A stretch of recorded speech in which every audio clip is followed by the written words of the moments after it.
Mr. Vice President, your whole story is a complete lie. Ilhan Omar leaned into her mic, her voice dripping with contempt. The Senate chamber was absolutely packed. Every seat was taken, with cameras from all the major networks lining the walls. This was meant to be a standard hearing on immigration policy. But Omar had something else in mind. Hillbilly Elegy. She held up a worn-out copy of the book, then casually tossed it onto the table. More like a hillbilly fantasy. You used your family's pain to get a book deal. You raked in millions from your mother's addiction, and then you turned your back on everything you supposedly stood for. Vice President J.D. Vance sat there in the presiding chair, his face unreadable. He jotted down a small note on the legal pad in front of him. He didn't say a word. Omar was only just getting warmed up. You preach about the American dream, Mr. Vice President, but you just married into wealth. You talk about pulling yourself up by your bootstraps, but your Yale law degree was a golden ticket right into the elite. You talk about family values, yet you wrote a book dragging your own mother through the mud for the entire world to see. She paused, letting her words sink in. The Democratic senators were nodding in approval. A murmur of excitement rippled through the gallery. This was the exact viral moment Omar had spent weeks planning. And now, here you are, sitting as vice president, serving a man you once called America's Hitler. You called him reprehensible. You even said you might vote for Hillary Clinton instead of supporting him. And now, you're his loyal little servant. Omar spread her hands dramatically. Where are your principles, Mr. Vance? Where is your integrity? Where's the man who supposedly came from nothing and made it all happen through sheer hard work and honesty? She leaned back, clearly satisfied with her performance. I'll tell you where he is. That man never existed. Your story is a complete fabrication, a carefully crafted myth made to make you seem relatable to working folks, all while you serve the billionaire class. The energy in the chamber was electric. This was the showdown everyone had been waiting for, the progressive firebrand taking on the hillbilly-turned vice president. Vance calmly set down his pen. For the first time, he looked Omar directly in the eye. Are you finished, Representative Omar? His voice was calm, almost gentle, even. There was no anger, no defensiveness, just a simple question. Omar looked surprised by his complete lack of reaction. She'd expected him to jump in, to defend himself, to give her more ammunition. But instead, he had just listened. I have plenty more to say about your... I'm sure you do. Vance then picked up a folder from beside his chair. But first, I have a few questions for you, if you don't mind. Omar glanced over at the committee chairman, then back at Vance. This hearing is about immigration policy, not, you've just spent the last 15 minutes attacking my character, my family, and my entire life story. I believe I'm entitled to a response. He opened the folder, nice and slow. Let's talk about the American dream, Representative Omar.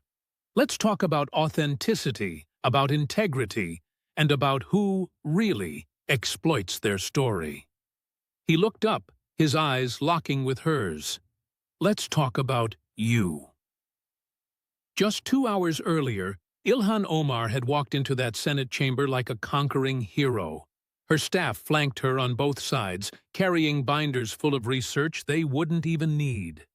She had memorized every single attack, every line, and every devastating quote from Vance's past that she planned to weaponize against him. This was her moment, the moment she would finally expose the vice president as a total fraud. Live on national television.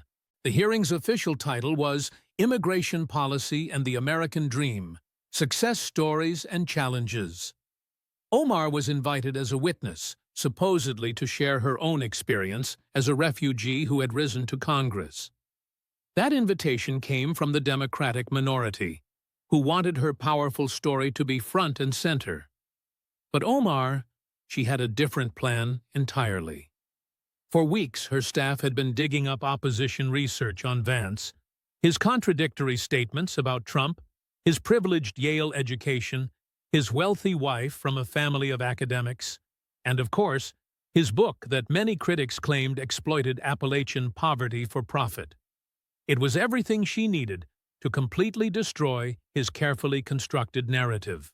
She had practiced the attack in front of mirrors, in front of her staff, and even in front of friendly media contacts who promised they would amplify the clips. The hashtag Omar Destroys Vance would be trending for days. It would solidify her status as the progressive warrior who was willing to take on absolutely anyone. But what she didn't know, what she couldn't possibly have known, was that Vice President Vance had been preparing for this very moment for much, much longer than she had. 3 months earlier, right when the hearing was first put on the calendar, Vance's chief of staff got an intel briefing about Omar's plans. A staffer on the Democratic side, who was uncomfortable with the planned ambush, had leaked the entire strategy.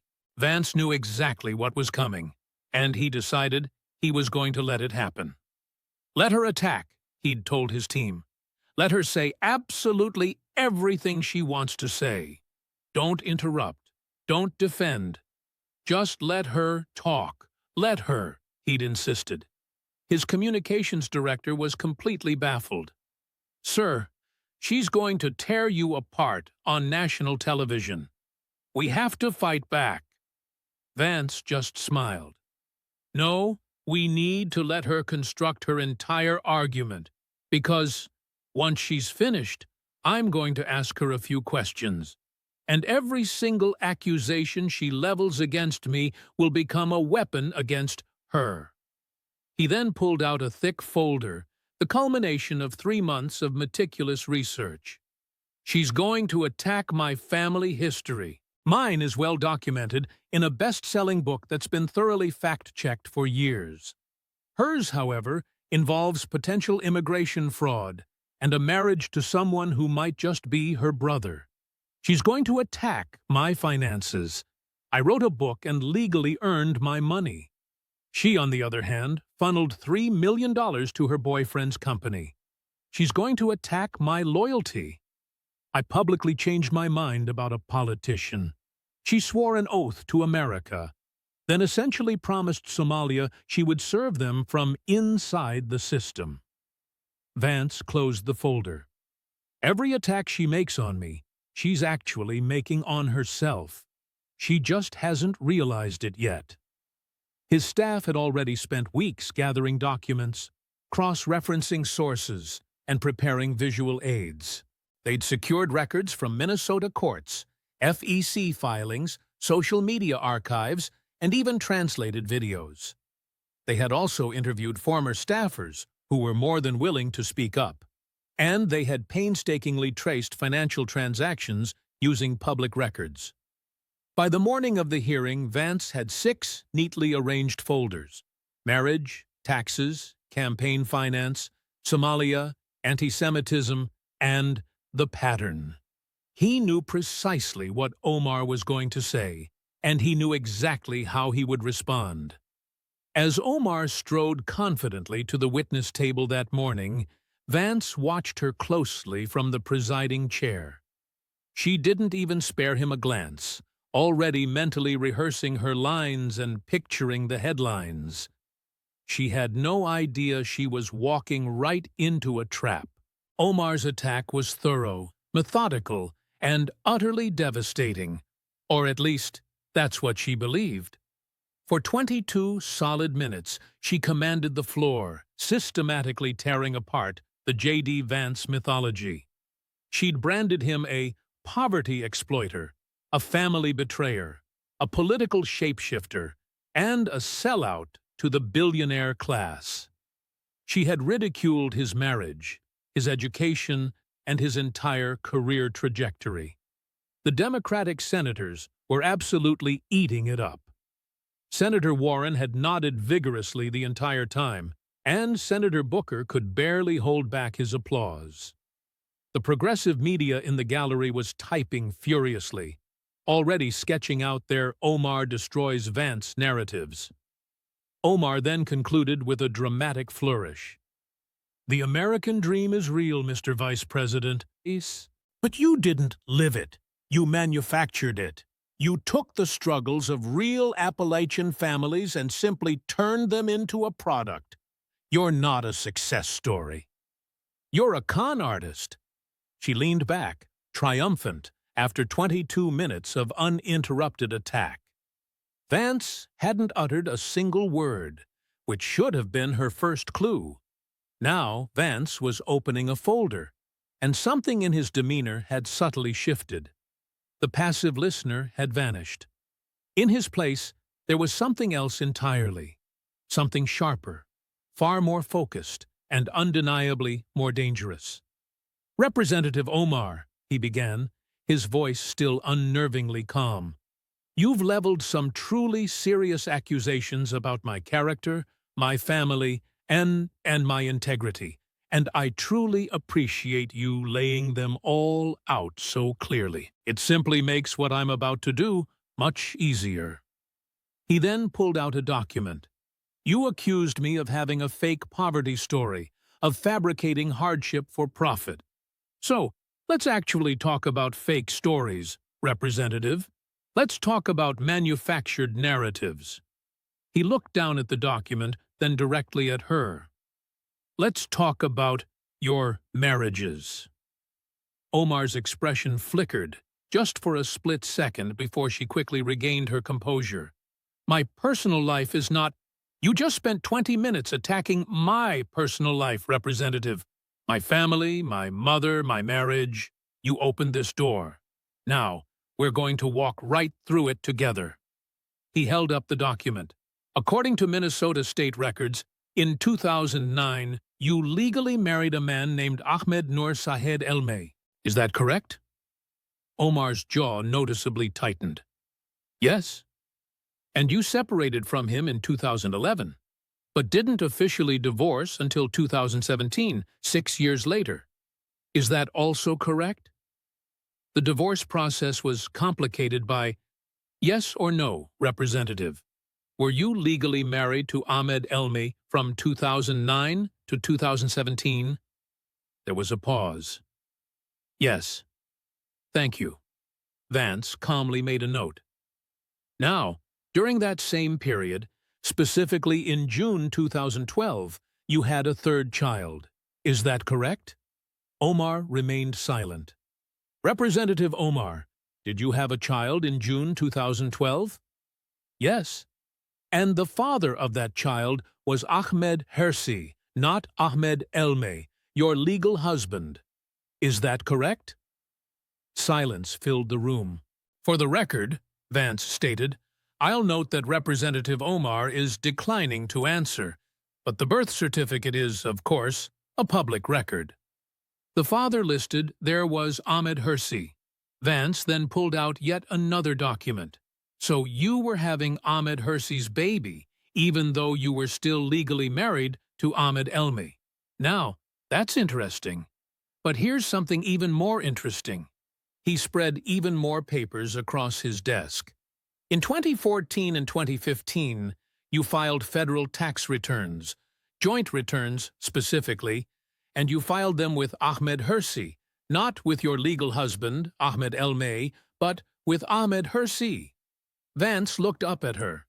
"Representative Omar, you can only file joint tax returns with someone you are legally married to. That's federal law, after all. But you weren't legally married to Ahmed Hersi at the time. You were still legally married to Ahmed Elmeh." Vance leaned forward, his gaze intense. "So, either you committed tax fraud by filing false joint returns, or you were somehow married to both men at the same time, which would amount to bigamy. So, which one was it?" Omar's voice was tight, strained. "On the advice of my counsel, I decline to discuss my tax filings." "You're invoking the Fifth Amendment," he noted. Vance made another quick mark on his legal pad. But, he added, we're not done yet. He then pulled out several enlarged photographs, mounted on foam board. An aide quickly set them up where everyone in the room could see. These photographs, he explained, are from your Instagram account, dated June 2015. That's 4 years after you claimed you separated from Ahmed Elme and lost all contact with him. He pointed directly to the first image. This, he said, appears to be you in London. And this man standing right next to you, smiling with his arm around you, has been identified as Ahmed Elme, your husband, the one you supposedly hadn't contacted since 2011. He pulled out yet another document. When you filed for divorce in 2017, you submitted a sworn statement to the Minnesota court. You stated under oath that you hadn't had any contact with Ahmed Elme since June of 2011, and that you didn't know where he was. Vance held up the Instagram photo right alongside the divorce filing. These photos, he declared, prove that statement was false. You were with him in London in 2015. You even posted evidence of it on social media. And then you told a court, under oath, that you had no contact with him. He carefully sat down the documents. That's called perjury, Representative, Vance stated. It's a felony. Omar's lawyer was whispering urgently in her ear. The chamber had fallen completely silent. Vance picked up one more document. But here's the question everyone has wanted answered, Representative, he began. The question you've refused to address for years. He paused, letting the tension in the room build. Is Ahmed Elme your brother? The chamber erupted into chaos. Senators shouted over one another. The gallery burst into a cacophony of noise. The chairman's gavel cracked repeatedly against the wood of his desk. It took nearly 2 minutes to restore any semblance of order. When the noise finally subsided, Omar was leaning into her microphone, her voice visibly shaking with anger. That question is disgusting. It is based on racist conspiracy theories promoted by right-wing hate sites. I will not dignify it with a response. Vance waited patiently for her to finish her outburst. I understand you find the question offensive, Representative, he calmly replied, but it's based on public records, not conspiracy theories. Let me explain why people have been asking it. He laid out several more documents as he spoke. Ahmed Elme's birth date, as listed on your marriage certificate, would make him younger than you, but you've publicly stated that you are the youngest of 7 children. If he's not your sibling, then why would he be younger than the youngest child in your family? Both of you attended North Dakota State University at precisely the same time. Both lived in the same cities, too. And according to university records I've obtained, when Ahmed Elme filled out his emergency contact form in 2009, he listed Ilhan Omar as his sister. He held up that document for all to see. This is a form from North Dakota State's Registrar's Office, Vance stated. Ahmed Elme's handwriting, he continued. Your name, relationship, sister. Omar's face had truly gone pale now. I've also obtained records from UK immigration authorities. When Ahmed Elme applied for a student visa to enter the United Kingdom, he listed a home address in Somalia. That address, he pointed out, matches the address your family has used in official documents. Vance spread even more papers across his desk. At one point, you, Ahmed Elme, and Ahmed Hersi were all registered at the same address in Minneapolis. The very same apartment. 3 adults, your legal husband, your previous husband, and you all living together.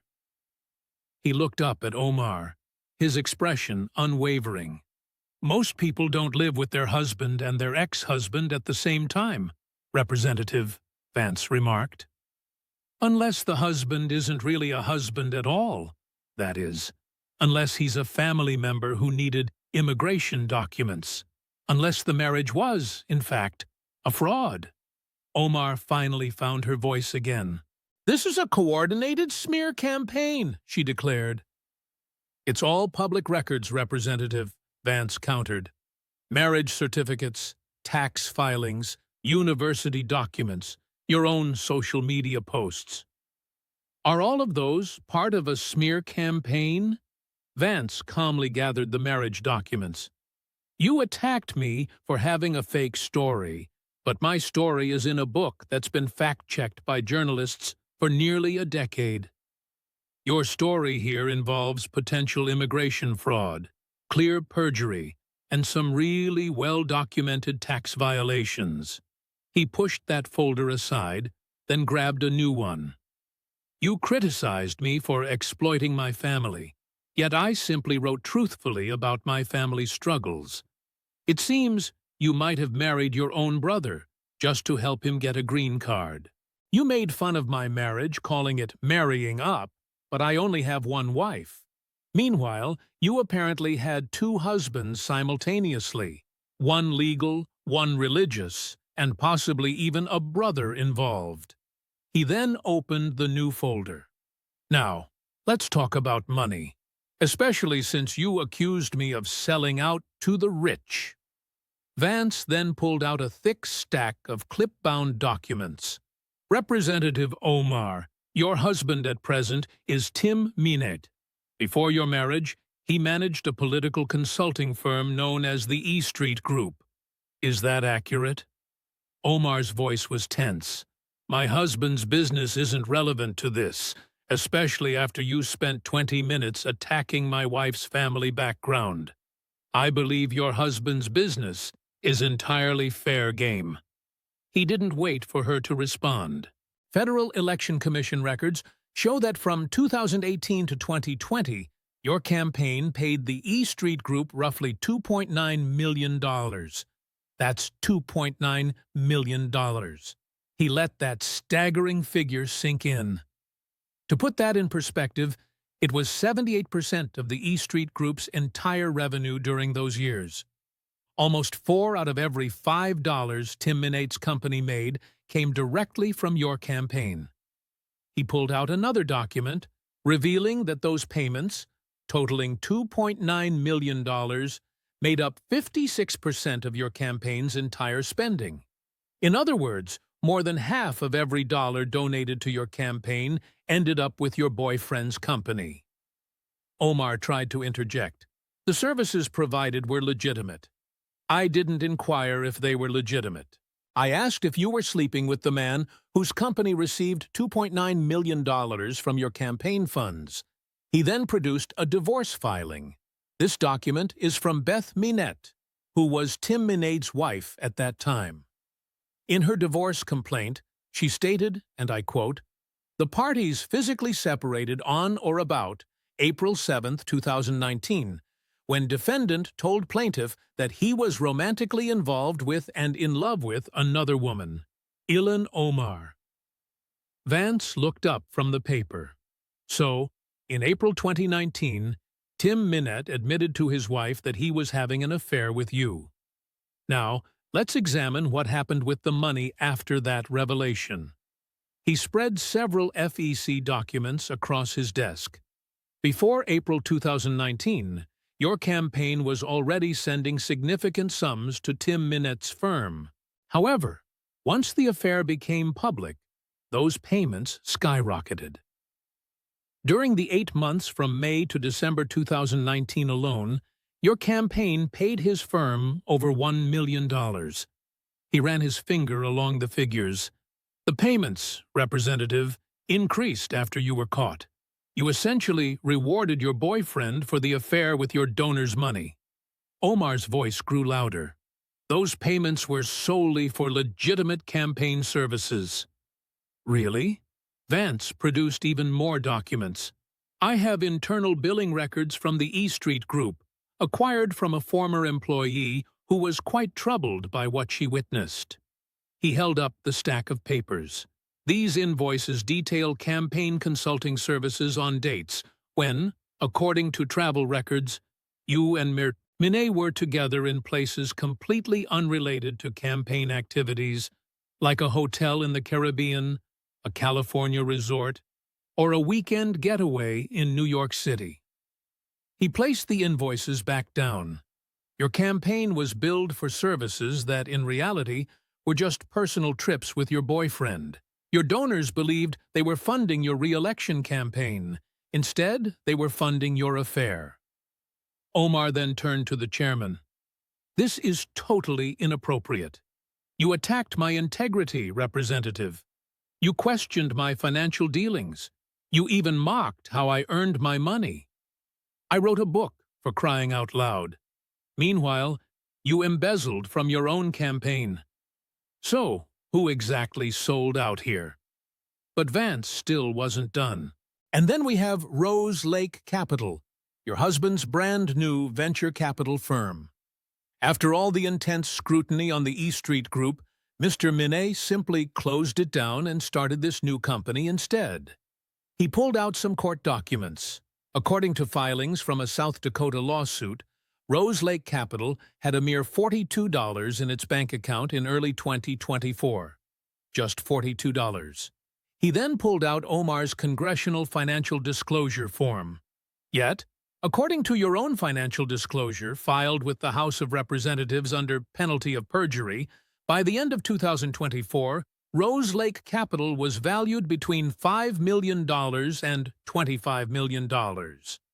He looked up, noting the jump from $42 to potentially $25 million in less than a single year. That, Representative, is an absolutely extraordinary rate of return. Can you possibly explain how that happened? Omar remained silent. I've looked into Rose Lake Capital a bit. Their website claims extensive international connections and expertise in diplomacy, legislation, and politics. But they don't list a single client. They also don't disclose any investments whatsoever. The money just materialized. Vance then pulled out even more documents, wire transfer records, meeting logs, and photographs. I've gotten my hands on records showing wire transfers to Rose Lake Capital, coming from shell companies set up in Dubai and Mogadishu. I also have photos of Tim Minette meeting Qatari businessmen in Washington, D.C., and these meetings lined up perfectly with your votes on the House Foreign Affairs Committee concerning Middle East policy. He then spread all this evidence across his desk. Representative, you're on the Foreign Affairs Committee. That means you have access to classified info about really sensitive diplomatic issues. And your husband runs a company with these mysterious international connections that refuses to tell us who its clients are.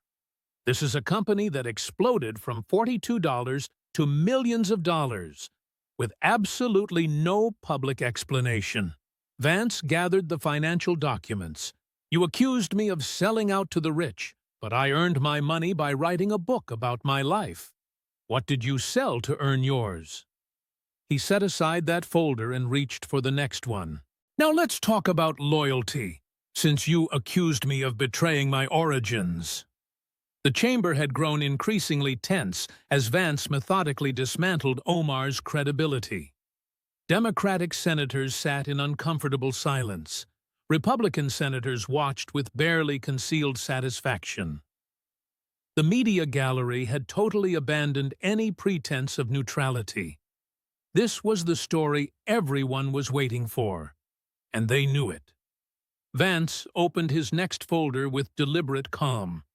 Representative Omar, on January 27, 2024, you gave a speech at the Hyatt Regency Hotel in Minneapolis.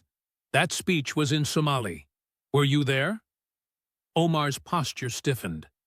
I attend many events in my district. That's not what I asked. Were you at the Hyatt Regency on January 27th giving a speech in Somali? A pause. Yes. Good. Now, there's been some dispute about the translation of that speech. Your office claimed the translations floating around online were inaccurate. So I did what any thorough person would do. Vance pulled out a document. I hired 3 independent translators, all native Somali speakers, certified court interpreters with no political affiliation. They reviewed the video independently. And while there were minor differences in word choice, they all agreed on the substance of what you said. He nodded to an aide who activated a screen.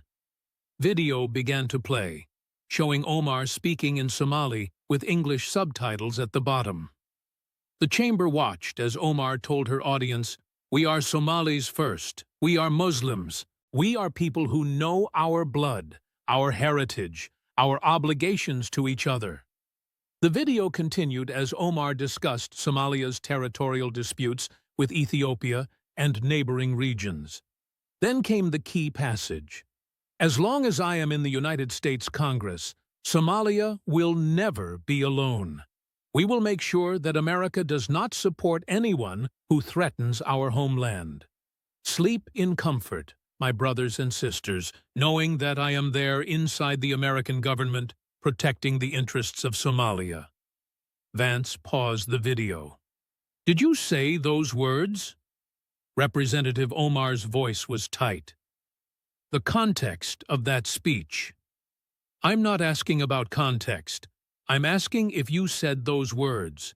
Inside the American government, protecting the interests of Somalia. Did you say that?" Silence. "I have 3 certified translations that all agree. Did you say it?" "I was expressing solidarity with my community. Did you say it? Yes or no?" A long pause. "The translation captures the general meaning, but thank you." Vance pulled out another document. "Let me read you something, Representative. This is the oath you took when you became a United States citizen." He read slowly and deliberately. "I hereby declare on oath that I absolutely and entirely renounce and abjure all allegiance and fidelity to any foreign prince, potentate, state, or sovereignty of whom or which I have heretofore been a subject or citizen." He looked up. "You swore to renounce all allegiance to foreign states. You swore that under oath. And then you stood before a Somali audience and promised to protect Somalia's interests from inside the American government." He set down the oath. "When you were sworn into Congress, you took another oath. You swore to support and defend the Constitution of the United States against all enemies, foreign and domestic. You swore to bear true faith and allegiance to the Constitution." Vance's voice hardened. "Not to Somalia, not to any foreign country, to the United States, to the Constitution." He reached for another document. "But there's more from that event. My investigators obtained additional footage that wasn't widely circulated." A second video began to play. It was the same event, but a different portion of the speech. Omar's voice translated, "America is where we work, where we earn money, where we build influence, but Somalia is where our hearts belong. Somalia is home. And we absolutely must use every tool at our disposal, even our positions in American government, to help our true homeland." The video went on saying, "Americans just don't get us. They actually believe we become American simply by getting their citizenship, but we really know the truth. We will always be Somali, and we're deep inside their system now, within their government, within their institutions. We're going to use that power for Somalia." Vance then paused the video.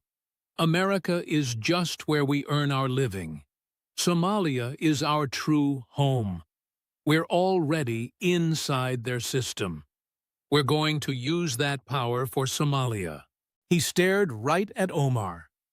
"You called me a shapeshifter just because I changed my mind about a politician.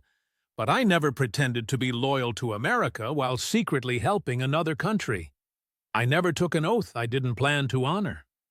He then produced more papers.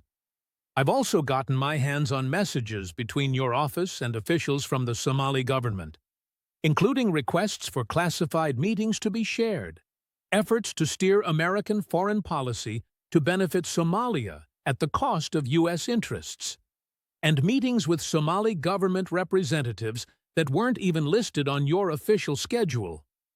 He laid the documents out across his desk. You're on the House Foreign Affairs Committee. You get to see sensitive details about America's diplomatic plans, and you've been using that role, by your own admission, to help a foreign country. Vance picked up the documents. You said I betrayed where I came from because I left Appalachia and found success. But I never swore an oath to Appalachia. I never pledged to serve Appalachia from inside the government. It's okay for me to leave my hometown and look for opportunities somewhere else. You, however, swore an oath to America. You took that oath when you became a citizen. You took it once more when you joined Congress. And you broke both of those oaths when you promised Somalia you would protect their interests from within our government. He leaned closer. That's not just changing your opinion about a politician, Representative. That's actually betraying your country. So, who among us is the true shapeshifter? Vance then pulled out one last document from the Somalia file. But there's one more thing I want to talk about, since you brought it up when you attacked me. You spoke about betraying your roots. You suggested that I abandoned Appalachia, that I completely forgot where I came from. He held up the paper. This is a record of everything I've done in Ohio and Appalachian communities since I became successful, including donations to addiction treatment centers, scholarships I've personally funded for first-generation college students, investments in businesses back in my hometown, and all the time I've spent mentoring young people who came from similar backgrounds as mine. He gently placed it down. I never abandoned Appalachia, Representative. I've dedicated years to trying to help the community I originated from. I've invested both my money and my time to improve things for the folks still facing difficulties there. Vance's voice grew sterner. But what about you? What have you actually done for the Somali community right here in America? Have you helped them become part of things? Have you encouraged them to accept American values while still respecting their own heritage? Have you acted as a bridge connecting different cultures? He shook his head in disagreement. No, you've told them to remain separate. You've informed them that America is merely a workplace, but Somalia is their true home. You've promoted separation, not coming together. You've instructed them that American citizenship is just a tool to be leveraged, not a promise to be respected. He pulled out more papers. I've gotten my hands on recordings of your speeches to Somali community groups over many years. The message stays the same when you speak in English to American audiences. You talk about the American dream, about blending in, about being proud Americans. But when you speak in Somali to Somali audiences, the message changes. He read from transcripts. We absolutely must keep our Somali identity. America serves its purpose, but it isn't our real home. Our kids must remember that they are Somali above all else. We are growing our influence in America to help Somalia. Vance looked straight up. You speak out of both sides of your mouth, Representative. One message is for Americans, and a totally different one is for Somalis. That isn't connecting cultures. That's taking advantage of them. That's using your stand in meeting and park in both communities for your personal gain, all while not being truly honest with either. He collected all the Somalia documents. You accused me of abandoning my roots. But I've dedicated years to helping the community I grew up in, all while also building a life within the wider American society. That isn't betrayal at all. That's actually success. That's precisely what the American dream is meant to be. You, by contrast, have secretly remained loyal to a foreign country while acting like you serve America. You've pushed your community to stay isolated instead of blending in. You've used your position in Congress to benefit Somalia, not the people you represent in Minnesota. He put the folder down. That right there, that's the real betrayal. Representative, it's not about moving away from your hometown to find better opportunities.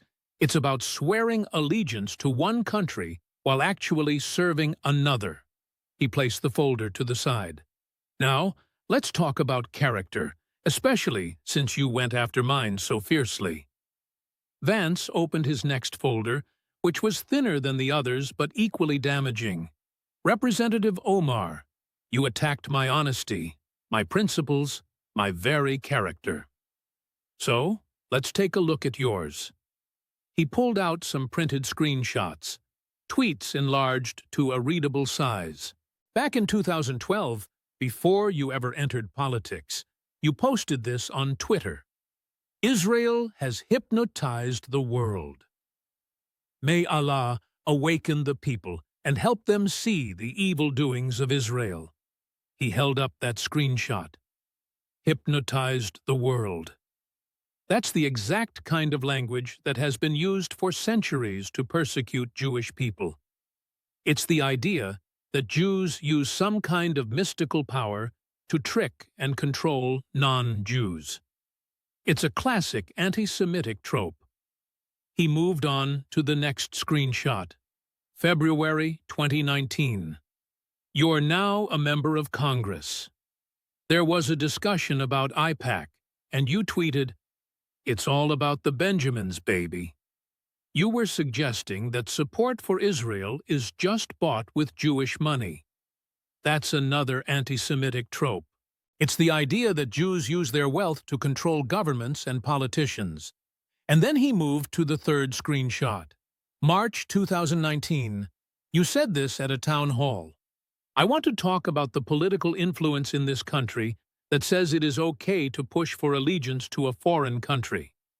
You were questioning the loyalty of American Jews, implying they owe their allegiance to a foreign nation. That's the dual loyalty trope. It's yet another classic anti-Semitic accusation, one that has been used to persecute Jewish people throughout history. Vance put the screenshots down. You apologized 3 separate times, Representative. 3 distinct apologies for 3 different anti-Semitic statements. Each time, you claimed you were learning, saying you didn't realize these were harmful tropes. He pulled out yet another document, but even your own party didn't buy it. Allow me to read from the joint statement issued by Speaker Pelosi, Majority Leader Hoyer, and other Democratic leaders after your comments. He read aloud, "Anti-Semitism must be called out, confronted, and condemned whenever it is encountered without exception." Your own party condemned you, Representative, not Republicans, but Democrats. Your own colleagues said you were spreading anti-Semitism. Vance gathered all the evidence of anti-Semitism. You attacked my character. You questioned my principles. But I have never spread hatred against any ethnic group. I have never had to apologize 3 times for bigotry. I have never been condemned by my own party for promoting harmful stereotypes. He reached for another document. And then there's September 11th. The room became even more silent. In March 2019, you gave a speech at a CARE event in Los Angeles, and you described the worst terrorist attack in American history, the murder of nearly 3,000 Americans, with these words, "Some people did something." Vance let the phrase hang in the air. Some people did something. That's how you chose to describe September 11th. 19 terrorists hijacking 4 planes, flying them into buildings, murdering nearly 3,000 innocent people. And you called it, "Some people did something." He pulled out another document. Do you know who Nicholas Harros Jr. is, Representative? Omar said nothing. His mother, Frances Harros, was tragically murdered in the World Trade Center. She was 76 years old on September 11th, 2019. Nicholas Harros stood at Ground Zero wearing a T-shirt with your very words on it. Some people did something, Vance read from the transcript. He said, "Madame, objectively speaking, we know who and what was done. There is no uncertainty about that. Why your confusion? On that day, 19 Islamic terrorists, members of Al-Qaeda, killed over 3,000 people and caused billions of dollars in economic damage. Is that clear?" He looked up. "A grieving son publicly asked you at Ground Zero to acknowledge what happened to his mother, to clearly state who attacked America and what they did. And you never apologized to him. You never apologized to any of the 9/11 families. Instead, you claimed you were the victim. You said the criticism was incitement against you." Vance shook his head. "You attacked me for criticizing my mother in my book, but I wrote honestly about her struggles with addiction because I thought it might help other families going through the same thing. I didn't exploit her. I tried to understand her, to humanize her, to show that addiction doesn't define a person's worth. You minimized the murder of 3,000 Americans and then made yourself the victim when people called you out." He placed the 911 documents onto the table. "So, that's really who you are, Representative. You spread anti-Semitic ideas, downplayed terrorism, and acted like a victim whenever you were challenged. And today, you're here to lecture me about integrity." Vance rose from his seat as chairman and moved toward the front of the dais. He took his time, moving with purpose, allowing the tension in the room to grow. "Representative Omar, you arrived here today intending to ruin me, to reveal me as a fake, and to show everyone that my whole life story, that of a country kid who escaped poverty, wrote a book, and later became vice president, was nothing but a lie." He paused right in the middle of the room, looking straight at her. "You claimed my story of growing up poor was made up. You suggested I invented my struggles. You even accused me of profiting from my family's pain." He stopped for a moment. "So, let's honestly put our stories side by side, Representative." He lifted one hand. "Here's my story.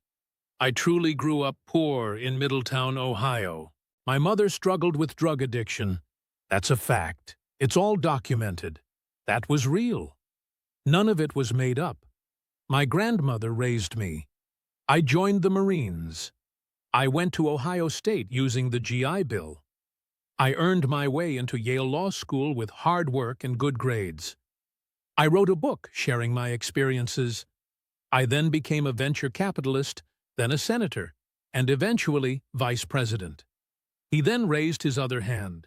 "Now, your story. You arrived in America as a refugee. I won't argue with that part. But then you possibly married your brother to commit immigration fraud. You definitely committed tax fraud by filing joint tax returns with a man you were not legally married to. You funneled $2.9 million in campaign funds directly to your boyfriend. You spread anti-Semitic stereotypes so often that even your own party spoke out against you. You downplayed 9/11 and swore loyalty to Somalia while serving in the American Congress." He clasped his hands together. "You accused me of having a fake story. Yet every single word in my book has been checked by journalists for almost 10 years. I've given hundreds of interviews about my past. Every single claim I've ever made has been proven true. As for your story, it completely unravels with even the smallest bit of scrutiny. Marriage fraud, tax fraud, campaign fraud, perjury, prejudice, divided loyalty, all of it is documented and available in public records." Vance moved closer to the witness table.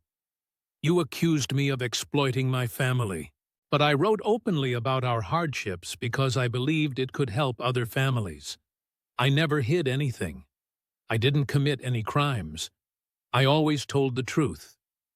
You, however, might have used your own brother in a fraudulent marriage scheme. You've kept your immigration records secret for years. You've refused to answer simple questions about your family ties. You've pleaded the fifth regarding your tax returns. That's not being honest. That's obstruction. He stood right in front of her. Now, you even mocked my marriage. You claimed I married someone privileged. But I have only one wife. We've been married for years now. We are raising our family together. Our relationship is exactly as it seems. You, on the other hand, have had several marriages with overlapping dates. You might have even committed bigamy. You had an affair with a married man while his company received millions from your campaign. And when you married him, his company, which was once mysterious, suddenly became worth millions without any clear explanation. Vance's voice grew sterner. You called me a sellout. You said I betrayed my roots by becoming successful, but success isn't a betrayal. Improving your life isn't selling out. The American dream is all about working hard to better your situation, and that's exactly what I did. You're actually the one who sold out, Representative. You sold out your donors by directing their money to your boyfriend. You sold out your constituents by putting Somalia before America. You sold out your oath by promising a foreign country you would serve them from within our own government. He moved in closer. You labeled me a shapeshifter because I changed my opinion on President Trump. And yes, I truly did change my views. I stated that publicly. I explained my reasons. I didn't try to hide it or act like it never happened. That's simply what honest people do when they rethink their stances. But changing your mind about a politician is not the same as taking an oath you never planned to honor. It's not the same as becoming a citizen of one country while pledging loyalty to another. It's not the same as telling Americans one thing and Somalis something completely different. Vance straightened up and declared, "You came here to expose me as a fraud, but everything you accused me of, you are guilty of yourself. Every single attack you launched against me is actually a confession about yourself." He walked back towards the dais. "A fake story? Your story is built on fraud. Exploited family. You might have married your brother for a green card. Married for money? You funneled millions to your boyfriend. Betrayed your origins? You swore loyalty to a foreign country. No principles at all. You've said sorry for your prejudice 3 times and just kept right on doing it. You shapeshifter. You made a promise you never truly meant to keep." He turned to look at her one last time. The American dream isn't about where you begin, Representative. It's about the journey you take to get where you're going. I put in the work. You cheated. I was honest. You lied. I serve America. You serve only yourself and Somalia.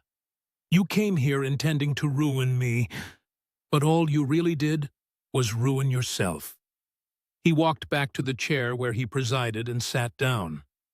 "I could keep going, Representative. I have even more documents, more proof, and more questions you wouldn't be able to answer. But I believe I've made my point." He tidied his papers.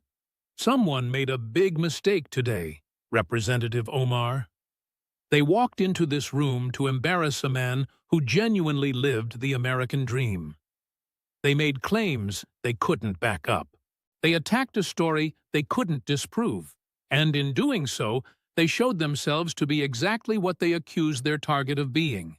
He looked right at her. "You called me a fake, but the only fake in this room is you. And now everyone knows it." He glanced over at the chairman. "I'm done with my time." The room fell into stunned silence. For a long moment, nobody moved. The cameras just kept rolling. The senators sat frozen. The gallery held its breath, waiting. Then everything changed. The Republican side burst into applause. Senators who had quietly endured Omar's attack were now standing up. The gallery, with its mixed feelings, turned into a chaotic mix of reactions. Some people were cheering, while others were yelling in protest. A few were simply sitting there in shock. Chairman Grassley repeatedly slammed his gavel, trying to get things back in order. Order! This chamber will come to order. At the witness table, Ilhan Omar sat perfectly still. Her carefully planned attack, the big moment she'd been getting ready for weeks, had completely backfired on her. Every single accusation she had made against Vance had turned into a weapon used against herself. Her staff gathered around her, whispering urgently, but she didn't seem to hear them. Her eyes were staring into the distance, trying to grasp what had just happened. She had come into this chamber expecting to destroy the vice president's good name. Instead, she had given him the perfect stage to destroy hers. Senator Warren leaned towards Senator Booker, her face showing concern. Neither of them said anything. There was simply nothing to say. Every Democratic senator in the room understood exactly what had just happened. Omar had opened a door that should have stayed shut, and Vance had walked right through it with a flamethrower. The media section was in total chaos. Reporters who had been writing "Omar destroys Vance" stories were now frantically rewriting their entire articles. Camera operators zoomed in on Omar's face, capturing her shell-shocked expression for the evening news. Chairman Grassley finally managed to restore enough calm to speak. "This hearing is now adjourned. This hearing is now adjourned." Omar stood up slowly, mechanically. Her staff formed a protective circle around her as she headed for the exit. Reporters yelled questions from all directions. "Representative Omar, do you have a comment?" "Representative Omar, is Ahmed Elmi your brother?" "Representative Omar, where did Rose Lake Capital's money come from?" "Representative Omar, did you commit immigration fraud?" She didn't say a word. She kept walking, head down, eyes fixed on the floor. The confident woman who had strutted into the chamber 3 hours ago was gone. In her place was someone who had just watched her entire public story crumble in real time. As she passed the dais, Vance was calmly organizing his files, chatting quietly with an aide about something unimportant. He looked up as Omar walked by. Their eyes met for just a second. Vance nodded once, a small, almost sympathetic gesture.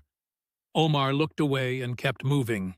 She didn't stop until she was in her car, surrounded by tinted windows, far from the cameras. Only then did she allow herself to truly understand what had taken place. She had been caught in a trap. From the very start, she had been trapped.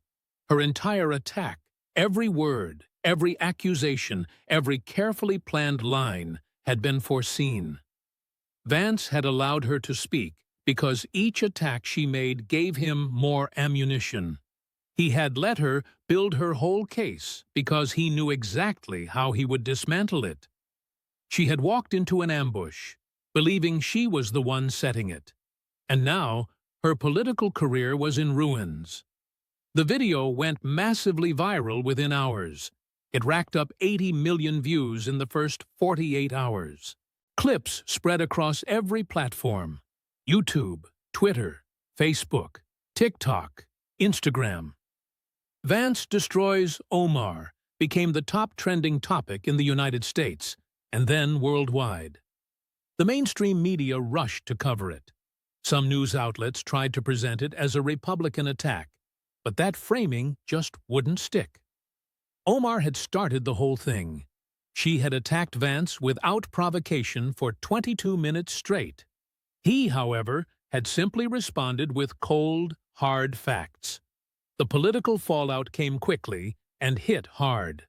Within just a week, the Department of Justice announced it was launching an investigation into potential immigration fraud, tax fraud, and even perjury. Meanwhile, The House Ethics Committee started its own inquiry into campaign finance violations and possible foreign influence. Just 2 weeks later, Democratic leadership quietly removed Omar from the House Foreign Affairs Committee, citing ongoing concerns about foreign entanglements. The move was presented as a procedural formality, but everyone knew exactly what it truly meant. She had simply become too much of a liability to protect. Within a month, a primary challenger stepped forward. His name was Hassan Ahmed, a Somali-American Army veteran who had bravely served 2 tours in Afghanistan. His announcement video showed him in uniform, hand over heart, reciting the Pledge of Allegiance. "I am American first," he declared in the video. "I swore an oath to this country, and I meant every single word." My opponent swore that same oath, then promised Somalia she would serve them from inside our very own government. That isn't representation at all. That's outright betrayal. And it ends right now. The video quickly racked up 30 million views in just 1 week. Omar's poll numbers plummeted. Her favorability rating in her own district dropped a staggering 23 points. Donors who had supported her for years quietly moved their money elsewhere. Even the squad members who had always defended her issued only lukewarm statements of support. Their words were carefully chosen, carefully hedged, and conspicuously distant. She was completely alone. 6 months later, Hassan Ahmed decisively defeated Ilhan Omar in the Democratic primary by a margin of 16 points. It marked the largest primary defeat ever for any member of the squad. On election night, Ahmed delivered his victory speech at a bustling community center in Minneapolis. The crowd gathered was remarkably diverse. Somali Americans, Black Americans, White Americans, and Hispanic Americans stood united in their rejection of everything Omar had come to symbolize. "Tonight isn't just about defeating one person," Ahmed proclaimed. "It's about reclaiming the true meaning of being an American. It's about showing the entire world that you can arrive in this country as an immigrant, wholeheartedly embrace its values, serve bravely in its military, and love it with every fiber of your being, without any divided loyalties, without any hidden agendas, and without any betrayal of the solemn oath you swore." The crowd passionately chanted, "USA, US, USA." Ilhan Omar had forgotten what that oath truly meant. She simply forgot. Or perhaps she never fully grasped that being American isn't about what you can simply take from this nation. It's fundamentally about what you contribute to it. It's about dedicated service. It's about unwavering loyalty. It's about truly honoring the incredible opportunity you've been given. He paused for a moment. "I haven't forgotten, and I never will," he vowed. Omar released a statement the very next day.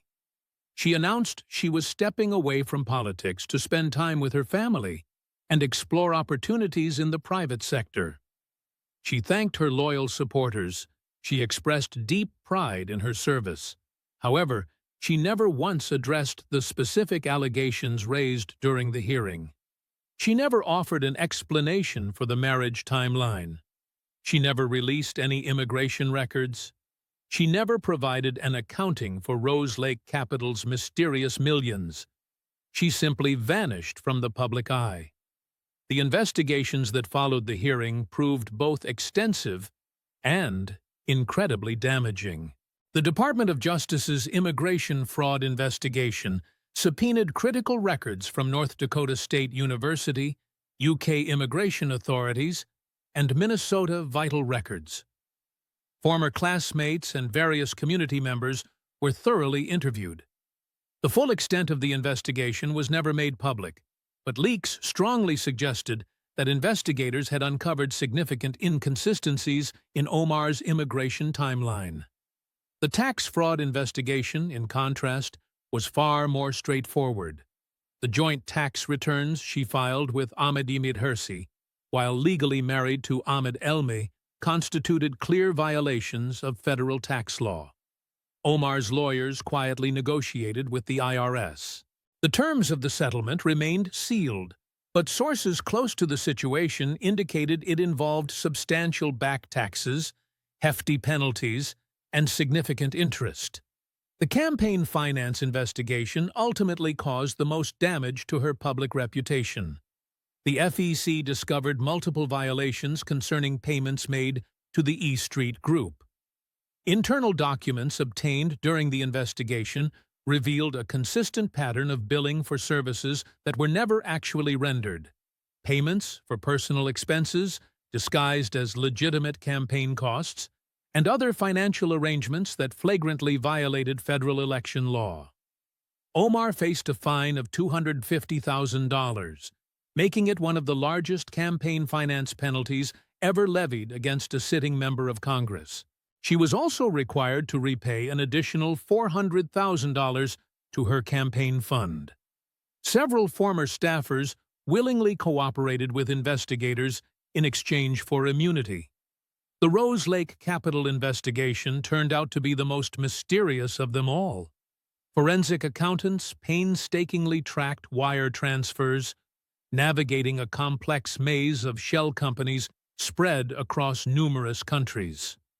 The money trail eventually led through Dubai, then Mogadishu, then Doha, before finally disappearing into accounts that proved incredibly difficult to access. What investigators actually uncovered, or even claimed to have uncovered, was never fully revealed. However, the investigation did lead to Rose Lake Capitol being placed on a Treasury Department watch list.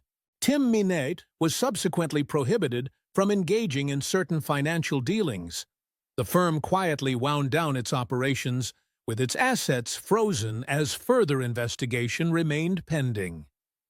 Meanwhile, the House Ethics Committee issued a formal reprimand, citing conduct that simply didn't reflect well on the House of Representatives. The reprimand stopped short of a full censure, yet the message it sent was undeniably clear. Omar had failed to uphold the high standards expected of any member of Congress. And then there was the intelligence investigation, the one that never saw the light of day. Sources deep within the intelligence community suggested that Omar's activities while on the House Foreign Affairs Committee had raised serious red flags. This included her communications with Somali government officials, her advocacy for policies that seemed to benefit Somalia at America's expense, and her access to classified information concerning diplomatic strategies in the Horn of Africa. The FBI's Counterintelligence Division was responsible for conducting this investigation. Its findings remained classified, but Omar's swift removal from the Foreign Affairs Committee, which was officially explained as a committee restructuring, aligned perfectly with the investigation's completion. She was never formally charged with espionage. She was never publicly accused of sharing classified information either. But the underlying questions persisted. The suspicions lingered, and her security clearance was quietly revoked, effectively ending any chance of future committee assignments involving sensitive information. The wider political fallout from the hearing reached far beyond just Ilhan Omar. For the Democratic Party, it became a crucial moment of self-reflection. The Squad, that prominent group of progressive congresswomen who had emerged in 2018, had always been both a valuable asset and a significant liability. While their energy and activism galvanized the base, their controversies consistently created major headaches for the party leadership. Omar's sudden unraveling fundamentally shifted that political equation. All at once, the cost of defending controversial members began to outweigh any potential benefits. Party leaders became far more inclined to distance themselves from provocative statements. The Squad's influence, which had once appeared to be steadily growing, started to wane. For the Republican Party, however, the hearing felt like a complete vindication. J.D. Vance, whom some had once dismissed as a never-Trumper who had conveniently switched sides, had now proven himself in the most spectacular fashion possible. He had faced an attack designed to ruin his career and had skillfully transformed it into a devastating counterattack. His standing within the party skyrocketed. Skeptical donors began to open their checkbooks. Activists who had previously questioned his loyalty now wholeheartedly embraced him. The hillbilly vice president had clearly demonstrated his ability to fight. For the Somali-American community, the hearing sparked a difficult but necessary conversation. Many community members felt embarrassed by Omar's remarks captured in the Minneapolis video. They had originally come to America seeking safety and opportunity. They had embraced their new country while still cherishing their heritage, and they deeply resented being represented by someone who seemed to view America as little more than a tool for Somalia's gain. Hassan Ahmed's campaign successfully tapped into this strong sentiment. His message, which emphasized that one could be proudly Somali-American while remaining unequivocally loyal to America, resonated deeply with many. His victory was celebrated not as a setback for Somali representation, but rather as a brand-new chapter. Ilhan Omar doesn't speak for us, one community leader told a reporter after the election. She never did. She only spoke for herself. We are Americans. This is our true home. And we're so glad to finally have a representative who truly understands that. A year after the hearing, an Atlantic reporter tracked down Vice President Vance for a reflective interview. "Do you have any regrets about how you handled Representative Omar's attack?" the reporter asked. Vance considered the question very carefully. "Regrets? No," he replied. "She walked into that chamber with a planned assault on my family, my background, and my character. She claimed my mother's battle with addiction was something I had exploited. She openly mocked my marriage. She even questioned my integrity." He slowly shook his head. "I didn't start that fight. She did. I simply finished it. Some have suggested you were too harsh, that you effectively ended her career," the reporter pressed. "I responded to her accusations with verifiable facts," Vance stated. "Everything I said was based on public records, confirmed documents, and her very own words. If the facts themselves destroyed her career, well, that's certainly not my fault." That's what happens when you build your career on a lie. The reporter then asked about the bigger picture. "What do you think this whole situation says about American politics?" Vance paused for a moment to consider. "I believe it shows that the truth still holds power. You can't build a political career on falsehoods and expect to get away with it forever. Eventually, someone will ask questions you simply can't answer." He leaned back in his chair. Ilhan Omar crafted her entire public image around her refugee story. It was presented as the American dream truly realized. And honestly, it could have been a beautiful example. Millions of immigrants have come to this country with nothing and have built amazing lives through hard work and honesty. Their stories are absolutely worth celebrating. But Omar's narrative was tainted by deceit, by focusing on herself, by conflicted loyalties, and by prejudice. She took something that could have been deeply inspiring and turned it into a warning. He took another brief pause. "She accused me of having a fabricated story. But my story, every single bit of it, is real. Every single word. The poverty, the addiction, the struggles, the grandmother who rescued me, all of it. I wrote it down in a book that's been thoroughly examined for almost 10 years. I've answered every single question anyone has ever asked about my background. She couldn't say the same for herself. And when she questioned my authenticity, She basically invited me to scrutinize hers. She clearly wasn't happy with what I discovered. The reporter then posed one final question. What do you hope people learn from everything that happened? Vance offered a faint smile. I hope they grasp that the American dream is genuinely possible, that you can start with nothing and achieve anything in this nation. But that dream only works if you pursue it honestly. If you look for easy ways out, if you engage in fraud, if you break your promises, if you prioritize yourself over the country that gave you everything, you will eventually be found out. Ilhan Omar attempted to ruin me by attacking my personal story. But my story is true. Hers wasn't, and that distinction proved to be everything. He stood up, indicating the interview was finished. Some people got involved. They tried to tear down someone who truly lived the American dream, and in doing so, they revealed themselves to be exactly what they accused their target of being. He smiled again. The truth always seems to find a way to resolve things. All you really need to do is shed some light on it. In Minneapolis, the Somali-American community started a journey of revitalization. Hassan Ahmed, the new congressman, delivered on his campaign promises. He created programs designed to help Somali immigrants better integrate into American society while still cherishing their cultural heritage. He visited schools, community centers, and mosques, consistently sharing the same message. You can be both proudly Somali and fully American. These two identities don't clash. They actually enhance each other.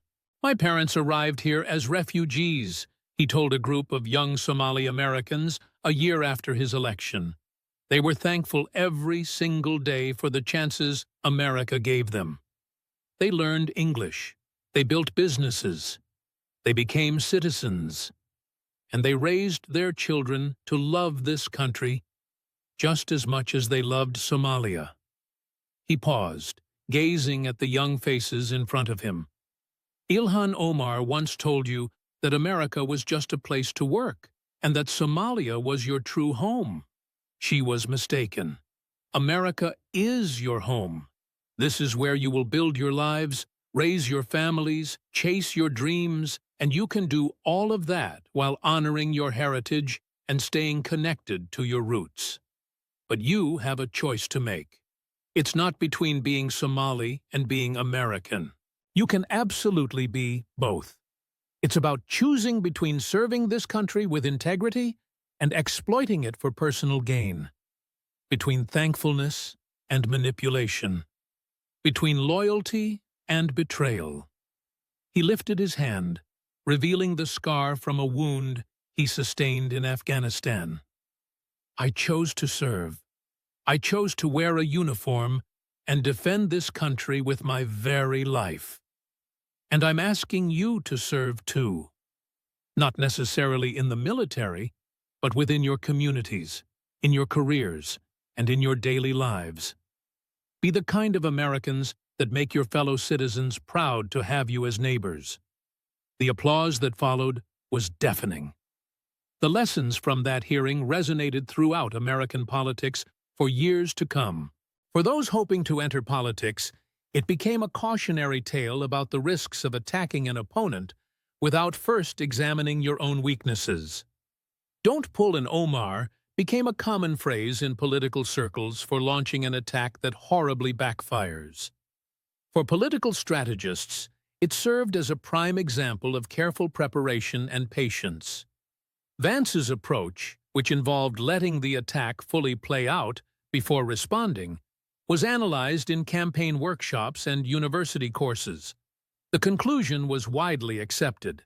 Sometimes the best defense is simply letting your opponent defeat themselves.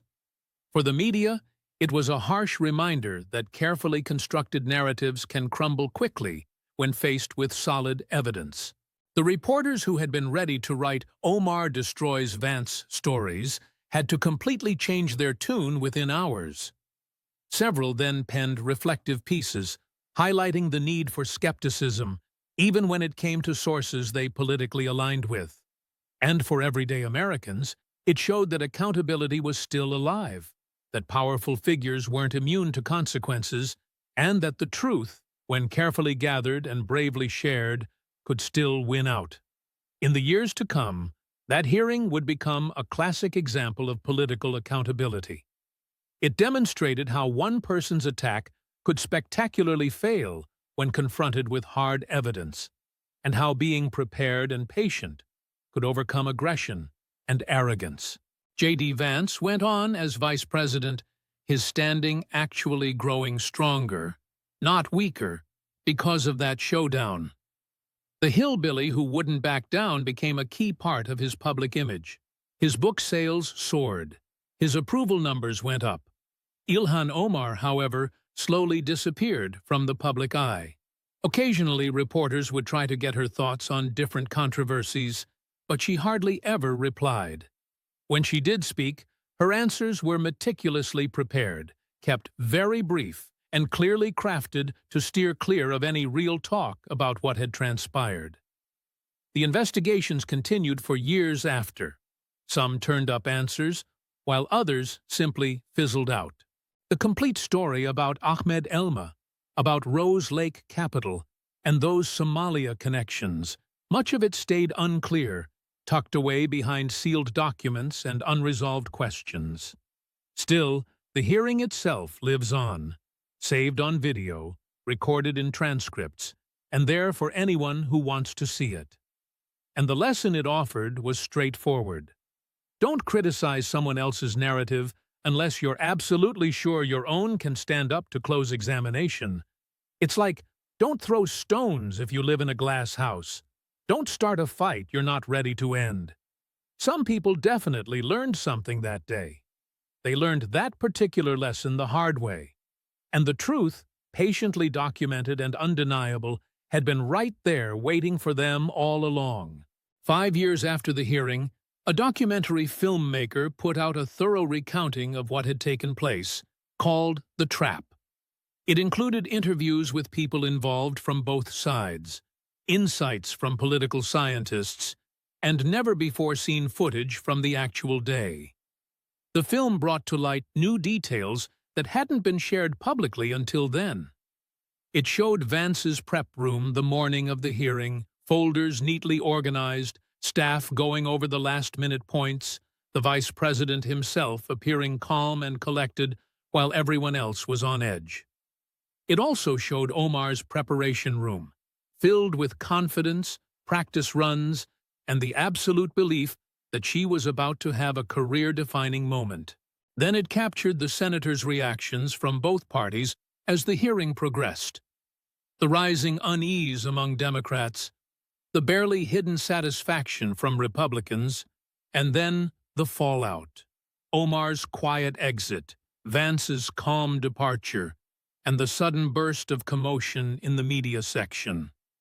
The filmmaker interviewed Omar's former staff members, some of whom spoke anonymously about the behind-the-scenes events. "We knew there were weak spots," one staffer commented, "the marriage issues, the campaign finance irregularities. We knew they were there, but she was certain no one would ever dare bring them up." She believed that accusations of racism would shield her. She really thought she was untouchable. Another staffer added, "We tried to caution her. We asked, what if he fights back? What if he has proof?" And she just said, He won't. He's too afraid. They're all too afraid." But she was mistaken. The documentary also featured interviews with Vance's former staff, who talked about months of preparation. "He was incredibly thorough," one person mentioned. "For every claim she might make, he had a response ready. Any attack she could launch, he had a counterattack prepared. And absolutely everything was documented. He wasn't going to accuse anyone of something he couldn't back up. He planned to just let the official records do the talking." The filmmaker then asked Vance directly why he chose to respond so powerfully, instead of just taking the easier, high road. "She attacked my mother," Vance stated plainly. She made fun of my family's hardships. She called my whole life story a lie, and she did it thinking there'd be no repercussions because she'd hidden behind identity politics. He paused for a moment. I could have just let it go. I could have offered a dignified non-answer and let the media interpret it however they wished. But I thought about my grandmother who raised me when nobody else stepped up. I thought about my mom, who battled addiction, yet whom I still love despite everything. I thought about the folks I grew up with, who are still struggling, who saw my journey as proof that there was a way forward. And I decided I wasn't going to let someone who'd cheated and lied their way through life tell me that my honest story wasn't real.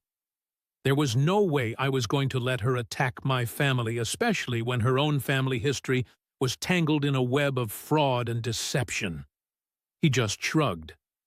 So I fought back with the facts, the documents, and the undeniable truth. And that truth was absolutely devastating, precisely because it was all true. The documentary wrapped up with a montage of the hearing's most powerful moments, intercut with interviews from everyday Americans who had watched it all unfold.